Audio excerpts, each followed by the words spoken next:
Hey there, thanks so much for joining me today. I'm Jackie, and today I'm going to show you how to make a mini version of this piece of art because I love this piece of art.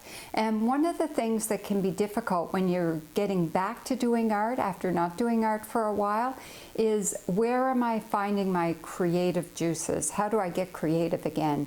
And this is one of my favorite pieces of art, so I'm using this as inspiration because I know if I take a mini version of this and recreate it, it'll just get me working and I'll really like working on it. So join me for this video.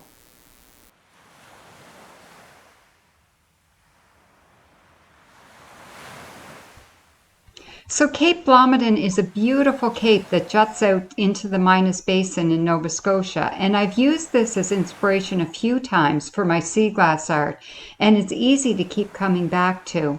And I've also used it to do this little quilted piece. And if you like my videos that show my quilt art and my sea glass art combined, in the future you might see a video of me making a larger version of Blomidon in quilt form. So stay tuned for that one. So this sea glass mosaic measures 17 inches in length and 13 inches in height, and it's a bit too big of a project for me to take on right now because I'm just trying to get myself motivated to get started. But I love this pattern, so I'm thinking I'm going to take this pattern and get going. I won't have to think too much about it because it's just something that inspires me. I'll be able to work away fairly quickly at it, and it'll be enough to kind of spur me on. So I had to redraw my pattern in order to do a smaller one. I dug out an 8-inch by 10-inch frame. I redrew my pattern to make it smaller, and I'm going to still do Cape Blomidon with the foreground, a few little houses, a jut of land out in the middle, a sailboat, and I think I'll be able to get going on that no problem. So one way to get going again: do something that I love and do something smaller than what I did before. So I taped my smaller pattern onto the back of my 8-inch by 10-inch frame, and I'm going to keep my larger Cape Blomidon sea glass mosaic handy just for inspiration. But I'm just going to go ahead and do a smaller version of that pattern. And just by nature of the fact that I'm working, being creative begets being creative. So the more you work away, I find the more creative I feel. So just by working away and filling in my sea glass mosaic, I know it's really going to spur me on to be creative again. So what I have for this one, I have a tray of brown sea glass, I have a tray of white sea glass, a tray of green sea glass, and what I've done here, I have my glue and my few little tools that I need, like my little skewers and sticks and my tweezers. Anything that I need I have right here. And I'm going to start gluing pieces on. And then I'm going to recreate my Blomidon scene on a smaller version. So I put a piece of driftwood here, and I really want to have an inukshuk sitting on the piece of driftwood. So I'm going to put that on there. But you know how sometimes when you go to the beach, you go with your best buddy, your dog. I actually don't have a dog. I have grand puppies, and I often get a chance to go to the beach with them. And I quite enjoy taking them to the beach because they just love it. So this scene, I'm going to have the inukshuk, a person sitting on the piece of driftwood with their dog beside them. And there'll be a sailboat out in the water. I have 3 little houses here. I have a piece of land out here in the water, and then Cape Blomidon here. And then I'll fill in the water green and the sky white. Now, if you're trying to get yourself going, if you haven't been doing artwork for a bit, one of the things I would encourage you to do is to pick a fairly easy project. And for me, this is a fairly easy project because it doesn't require a lot of precision. So I know that this horizon line right along here has to be straight and at a 90-degree angle with the side of the frame, or it won't look right. But the rest of the lines, they don't have to be particularly straight or exact, because it's not, it's still going to be recognizable as Blomidon, but it doesn't have to be exact to be recognizable, because it's a scene that's going to look different in different lights. And I'm pretty confident it's going to work, even if my lines aren't 100% exact. So don't try and pull off a really elaborate, complicated pattern if you're just trying to get yourself going after not doing artwork for a bit. Be kind to yourself and set yourself up for success so that you feel really good about what you're doing. So once I've got my pattern planned and my main features done, I can just sit and work away and fill in. So now I'm just going to fill in all of my brown, and then after I finish with the brown, I'll move on to the green. I'll do all the water green, and then I'll work away at the white in the sky. I just like working from the bottom up. It works well for me that way. So when I'm doing a section like this, where I have an area of land out in the water that I want to do, I try to choose a bunch of pieces of sea glass that are kind of squarish or rectangular-ish. And I'll line them all up first before I glue them on. So I lined up this lower part, and I made a line of all these pieces of sea glass, and it gives me a pretty good idea of what the cape in the water looks like. And the top part of the cape is not even. It's kind of like a wavy type of area of cape. So I'm going to play around with my sea glass until I get kind of a wavy top area, and then I'm going to glue them all on. This is where it's really helpful to have lots of sea glass to pick from so that you can get just the right shapes for an area. Keeping in mind that the whole idea of mosaic art is that your eye fills in wherever there's a bit of a blank, so they don't have to fit perfectly.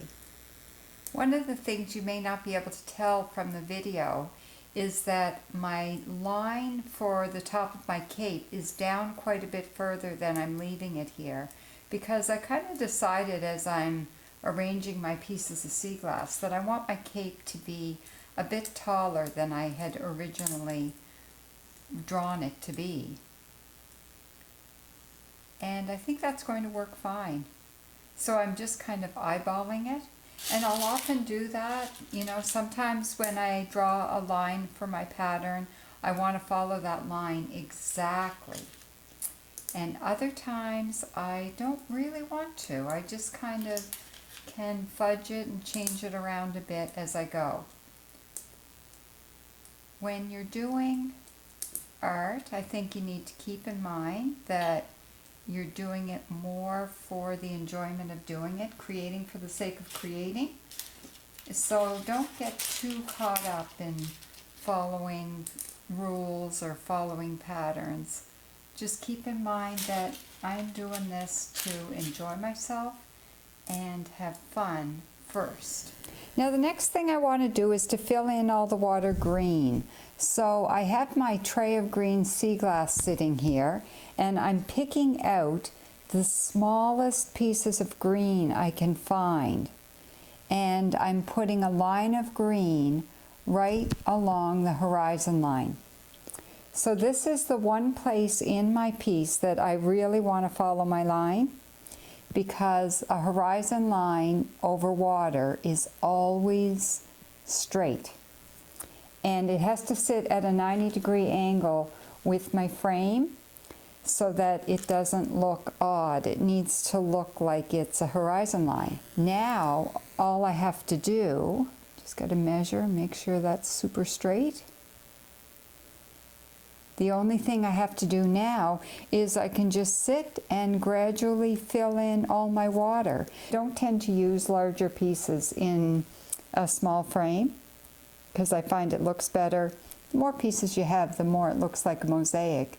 So I often use mostly small pieces. And in the water section, I'm probably not going to use a lot of big green pieces.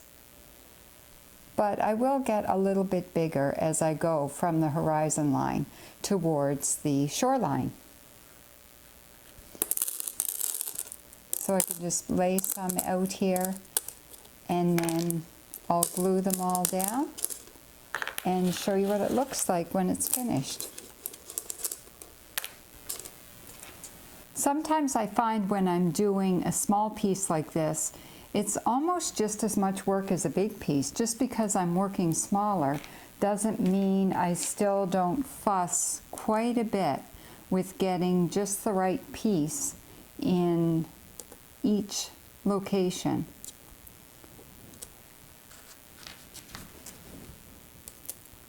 Smaller doesn't always mean easier. In fact, sometimes the smaller pieces are almost fussier. When you're doing a small mosaic like this, you can really come to appreciate the small pieces of sea glass. So when you're at the beach and you see those tiny little pieces and you're tempted to leave them behind because you might think, they're not that impressive because it's only a tiny little piece of glass, don't leave them behind. Resist that temptation, because they are amazing in a mosaic. The more little pieces you put together, the more impressive it is. So as much as I would love to have enough blue sea glass to make my water blue, I am really quite happy with it in green. There we go. By the time I get all that filled in, and I've got all these different shades of green, I find it does a really nice job of the water.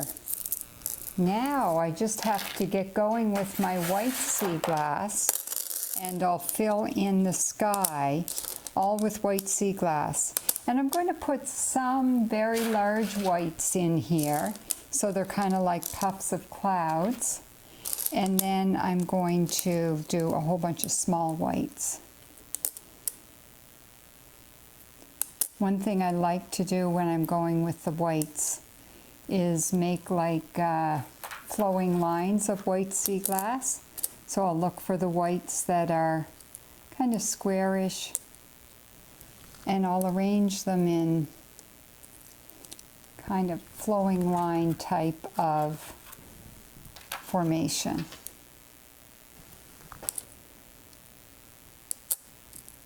I find it nice too to make some of these flowing lines with bigger pieces of white, and then I'll fill in the rest of it.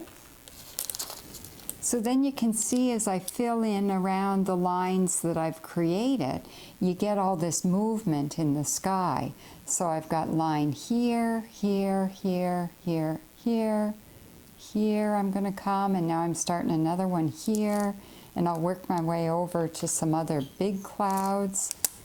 And what I do find when I'm doing a sky, I can basically get away with anything. I can use big sea glass, little sea glass, as many different shades of white as possible. And it all works because it looks very sky-like. Because you never know what's going on in the sky. There's always something different. And the sea glass is so forgiving. It just gives you so much movement and so much activity. Now if I continue on from this line where the pieces are a little bit bigger, it'll help create a really interesting line coming here. Plus you can have them intersecting, and I just see so much in the skies when I'm playing with sea glass.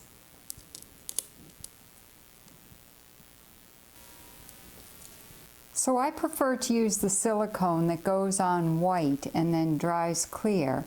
So when I look at a sky like this, when I'm doing it, I don't always get the best feel for what it's going to look like in the end because I can see all that white silicone. But after I set this aside to dry for a bit, or to set for a bit, I'll know it's set when the silicone has all dried clear, and it'll give me a really good feel for this sky and what it's going to look like. So that finishes off my sky. Now I've only shown you a few little clips along the way, and it has taken me a lot longer to complete than what you've watched, but I don't think this one has really taken me that long. I think because I'm doing a design that I've done in the past, I knew exactly the feeling I wanted to create. I had the shape all ready to follow, my pattern to follow, and this one came together quite quickly.